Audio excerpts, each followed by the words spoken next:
thank you so much for staying tuned to Independent Television, and the program is this morning on ITV here in Benin City. And I did tell you that we are going to be looking at yellow fever, the scourge of yellow fever, and perhaps you may want to say the epidemic nature of yellow fever. Well, very recently it was reported, on some of our news platforms and media organizations that there is a reported case of outbreak of yellow fever in Edo State. As a matter of fact, it's been said that about 3 to 4 local governments, areas in Edo State that yellow fever has been discovered in these areas. What is yellow fever? What are the symptoms of yellow fever? And of course, how can we treat, if possibly cure, the scourge of yellow fever or the ailments of yellow fever? With us this morning, we have Dr. Valentine Omoefo. He's the NMA chairman. That's the Nigerian Medical Association chairman in Edo State. So you're welcome to this program this morning on ITV. Thank you very much. All right. Just like what I said, what is yellow fever? Let's take it up from there. Yeah, thank you very much, Evan. Like we've been trying to educate people for a while now. Yellow fever is actually a kind of fever. We call it one of the hemorrhagic fevers. It's a fever because the illness comes along with fever, alongside other symptoms. And it's a fever that is caused by virus. We in medicine, we class this virus as an arbovirus, of the flavivirus family.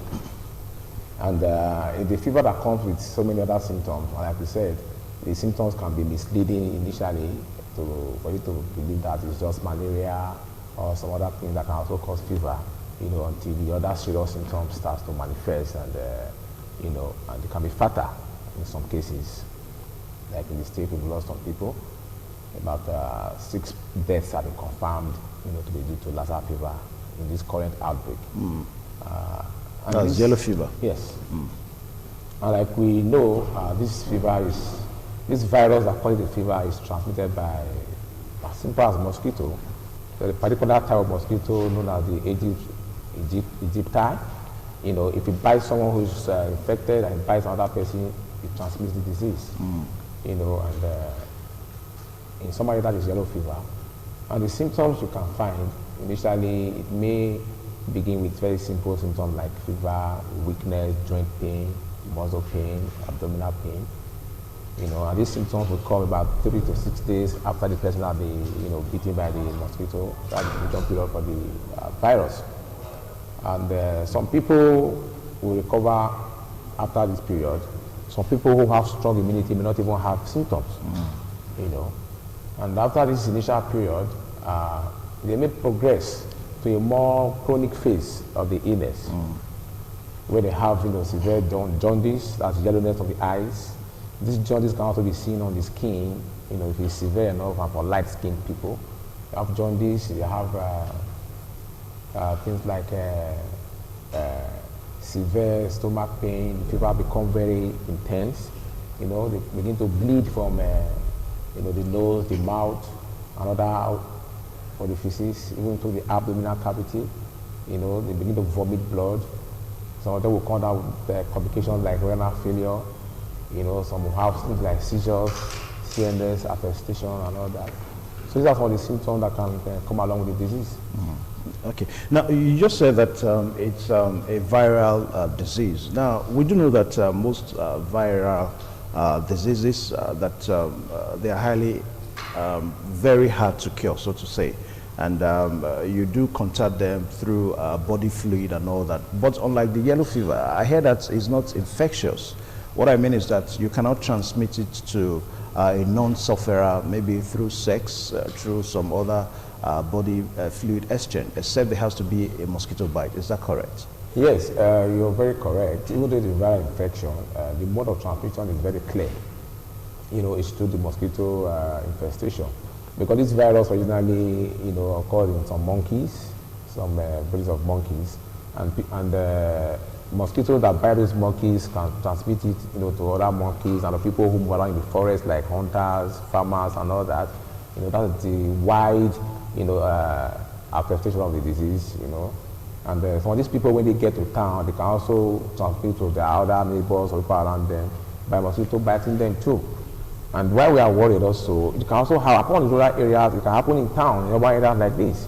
Because if people who are infected travel to dense populated areas like Benin, for instance, people who are not immunized, you know, can also come down with the disease. So it's not restricted to the rural areas, you know. Okay. Now, how come you really cannot cure yellow fever, but you can only treat it? Well, the truth is, you know, like most viral infections, having to make drugs that can actually destroy the virus without harming the body organs is a challenge. You know, for instance, things like HIV, some of those viruses, they are resistant to many drugs. But if you put them in bleach and other strong chemicals, they die immediately. But you cannot, you know, extrapolate that to the human body. So it takes time for the pharmaceutical companies to be able to design viral agents that can kill the virus and yet do not harm the individual. So there's no known agent for treating yellow fever as of now. What is available is vaccination. For curing. For curing. Yeah. Yeah, we don't even treat it. What we treat the symptoms because it affects different organs. It affects the liver, the kidney, and other organs. So we treat the, you know, the symptoms as it presents in affecting these other systems, so the system doesn't break down. But we do not have drugs per se that will cure the viral, you know, infestation on its own. So that's why we are people to come to present very early so that we can begin to manage the, you know, surrounding symptoms. The symptoms, you know, that surround the infection. Okay. Just like you mentioned, you know, that some of the symptoms that suspected sufferers need to watch out for, symptoms like nausea, dizziness, vomiting, and all that. But some people will say, or some medical experts will say that those are primary symptoms. Perhaps we have some other symptoms that some people regard to as secondary symptoms that we also need to watch out for. Yes, I think we've actually enumerated some of them. These are the symptoms that happen in the chronic phase of the disease, you know, and they're actually the very severe symptoms, you know, and these are actually things like vomiting blood, you know, bleeding from the nose, bleeding from puncture sites, you know, things like seizures, the patient starts convulsing, and they can come down with renal failure, you know, the kidney packs up. These are actually the things that lead to death, you know. This, some people may call them secondary, but they're actually the chronic phase symptoms of the disease, you know, and they are the ones we're actually scared of. Although not many people, not everybody will go into that phase of the disease. Some can recover from the initial flu-like symptoms, but the ones that go into this, you know, very severe phase, about 40 to 50% of them may die. So that's why we need to watch out for it. And like we said, since vaccination is the hallmark of therapy, of prevention, that's why you see most times we are encouraging the government to embark in massive vaccination. You know, vaccination against yellow fever, the vaccines are cheap and it's safe. You know, the side effects of the vaccine are very few and they are mild most times.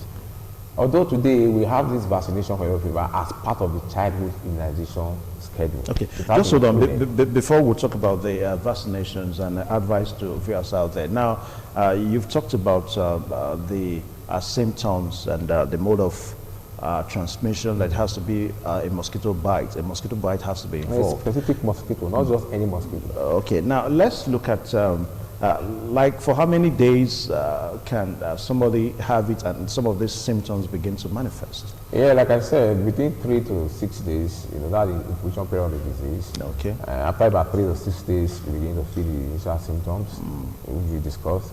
These symptoms may actually, even after that period, may subside for about 48 hours. You think the person is getting well, and then they now come back again in a more serious form, you know, after like 24 hours, for those who will progress to having the serious form of the disease. Okay, these symptoms, are they age specific, sex specific?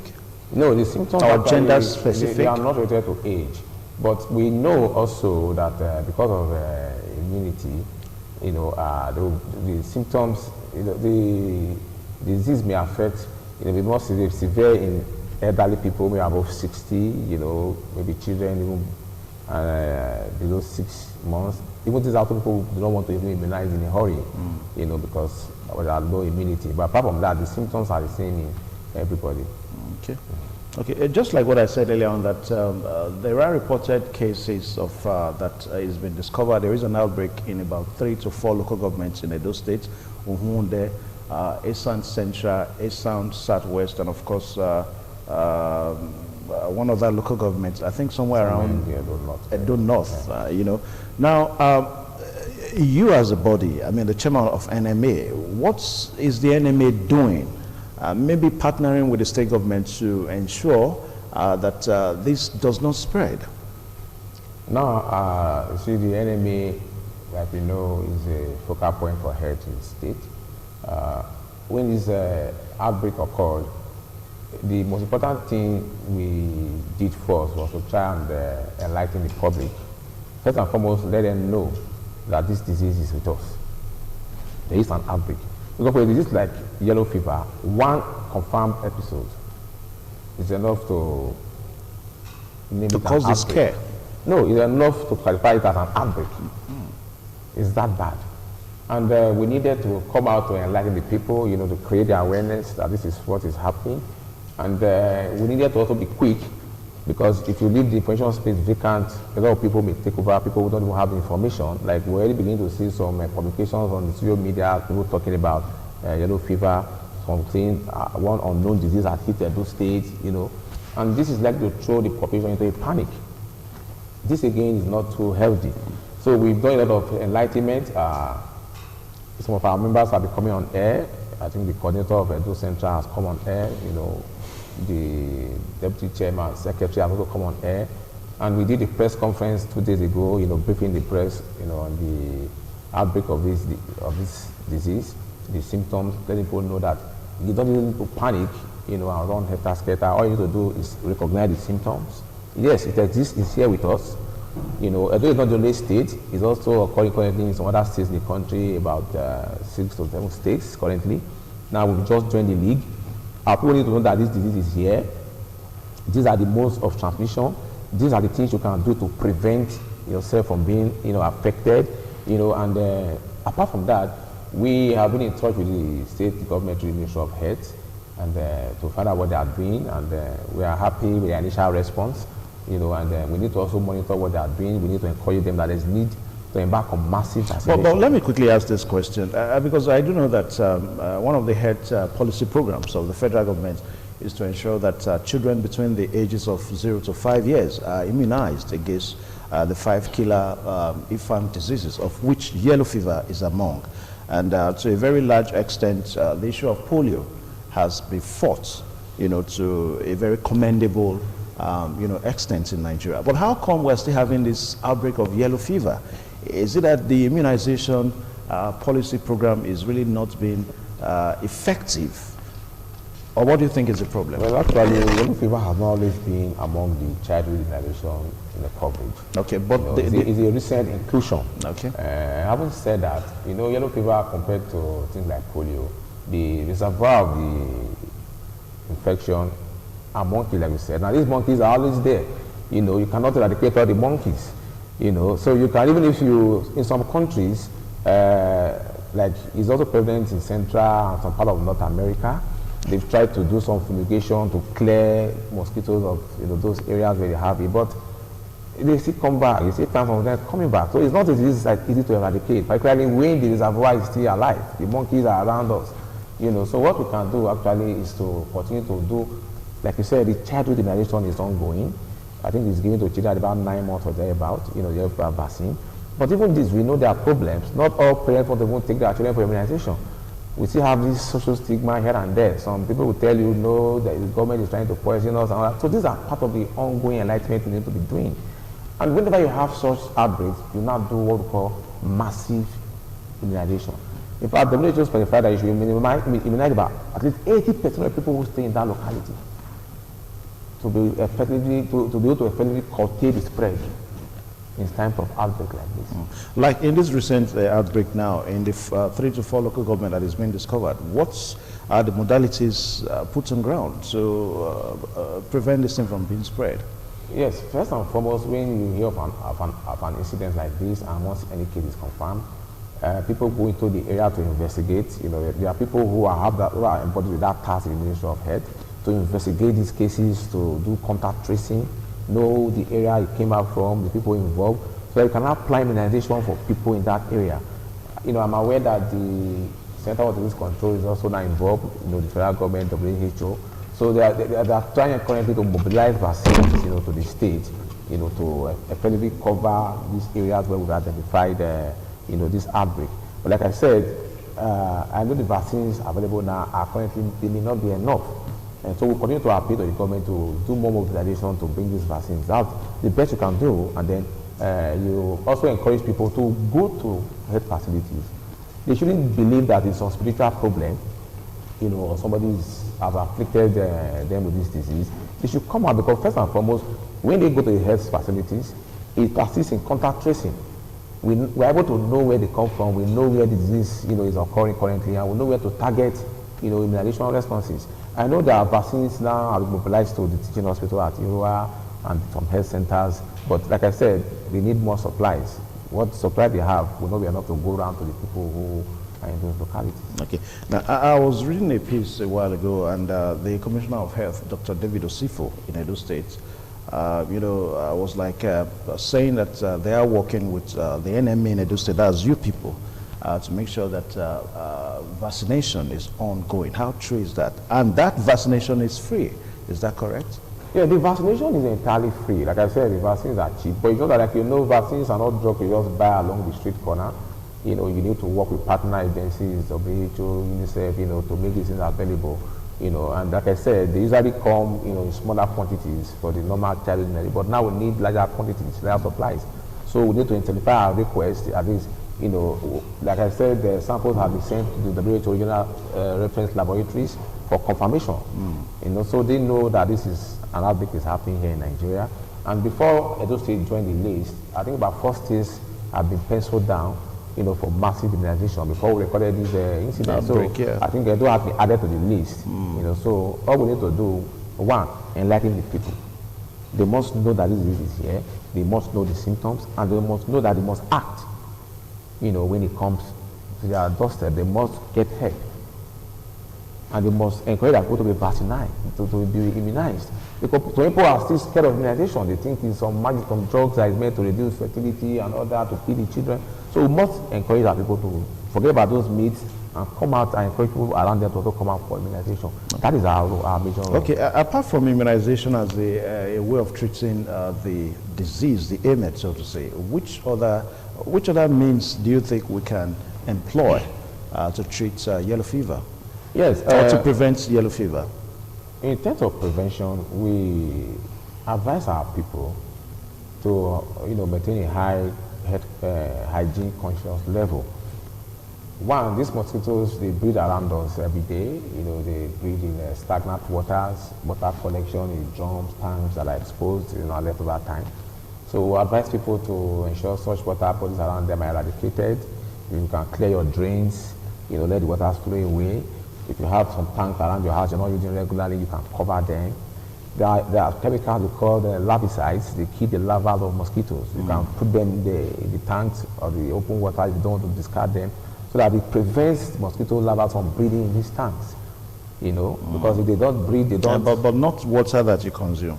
No, not water you consume. No, in fact, water you consume will be closed in the first instance. Okay. So the water has to be open and stagnant for them to breed.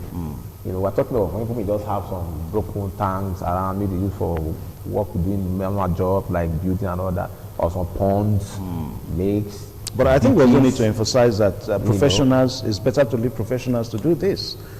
See, funny enough, like you said, it's about sanitation. The government can clear the drains, but they cannot come and empty. No, I'm talking about individuals. Instead of to really refer to self-help.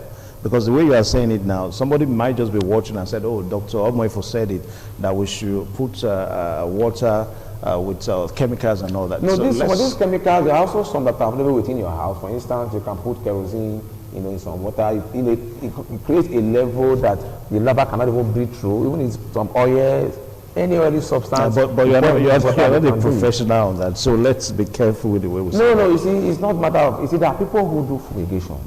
You can invite them if you're endowed.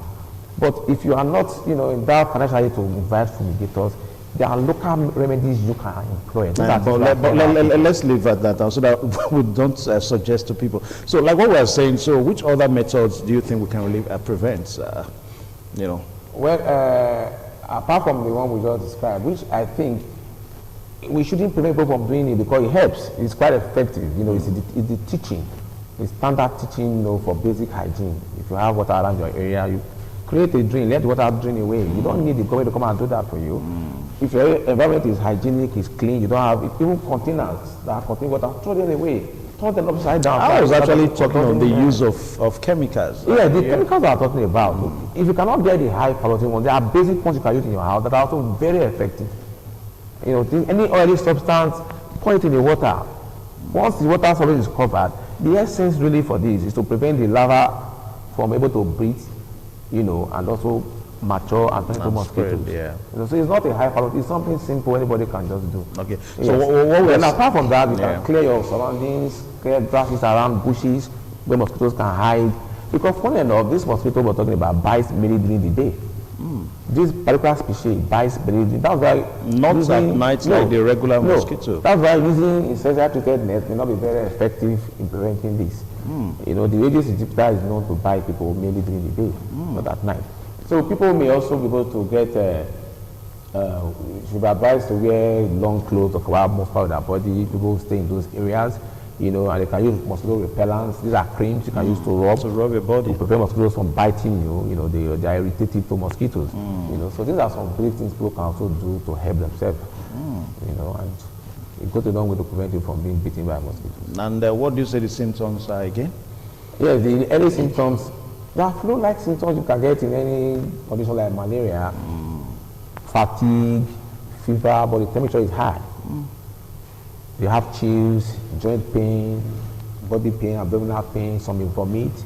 You know, these are the initial symptoms. And it eventually leads to death by the sufferer. By the time these symptoms have receded for about 24 hours, those who will go into the severe phase will start developing the other symptoms of vomiting blood, you know, bleeding from the nose, from the eye. Of course, there's the yellowness of the eye, the jaundice. But that's what makes it, you know, gets its name yellow fever.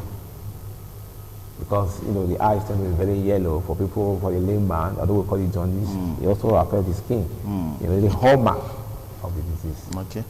All right, I've been speaking with Dr. Valentine Omoifo, the NMA chairman in Edo State, talking about the outbreak of yellow fever. And just like what I said, that about 3 to 4 local governments, Uhunde, Esan, Southwest, Esan, Central, and Akoko-Edo, right, where this outbreak has been mentioned. And we've talked about the symptoms of yellow fever. And strikingly enough, he just said that the yellow fever, though caused by a kind of a mosquito, that the mosquitoes don't bite at night. They bite during the day. So that's a huge challenge to people out there. You want to add to that as we'll wrap up? Yes, thank you very much. Like I said, the Aedes aegypti, you know, bites mainly during the day. Aedes aegypti? Yes, aegypti. Aegypti, yes, that is the species of mosquito, that is responsible. And so, like I said, people should just like be on the watch out, you know, be more vigilant, be more health conscious. You know, people should be able to report these minor symptoms to the health centers when they come out, that we can begin to monitor them and then begin to plan for investigation. Because, like we know, there's only one lab in Nigeria where you can test for yellow fever. The reference lab in Lagos. And then even after, because the diagnosis is not easy, it's not like any other common ailment. Even after we make that diagnosis there, we still have to send the samples to Lagos. No, not even Lagos, to the WHO reference lab somewhere in Dakar for further confirmation. You know, so we don't need to wait. You know, for the 6 cases we've diagnosed in Edo State, now they're already dead. In fact, before the results came out, the patients had already died. So we have had people. That's why you see us preaching, you know, prevention. Are there no preparations on ground, maybe by the NMA, in such a way that if we suspect a case, before you now go to the lab to test to really confirm that this is yellow fever, that you can actually prevent the sufferer from dying? Yes, like I said, that's why they should present early, because most of the deaths are caused by complications, you know, that arise. When people present early, and we have the conditional symptoms are beginning to manage them quickly, you know, some of them, you know, to enhance survival. All right, thank you so much, Dr. Valentine My pleasure. Omofo. And I think we have to emphasize that presenting ourselves for vaccination should be the key word here, because it's an epidemic, you know, that we must really prevent. So people out there, make yourself available for vaccination against the yellow fever, most especially this period. A very big thank you one more time, Dr. Valentine. It'll be my pleasure. All right, we'll take a short pause now so that other segments will come your way on the program. Remember, the program is This Morning on ITV, Wednesday's edition. Please stay tuned.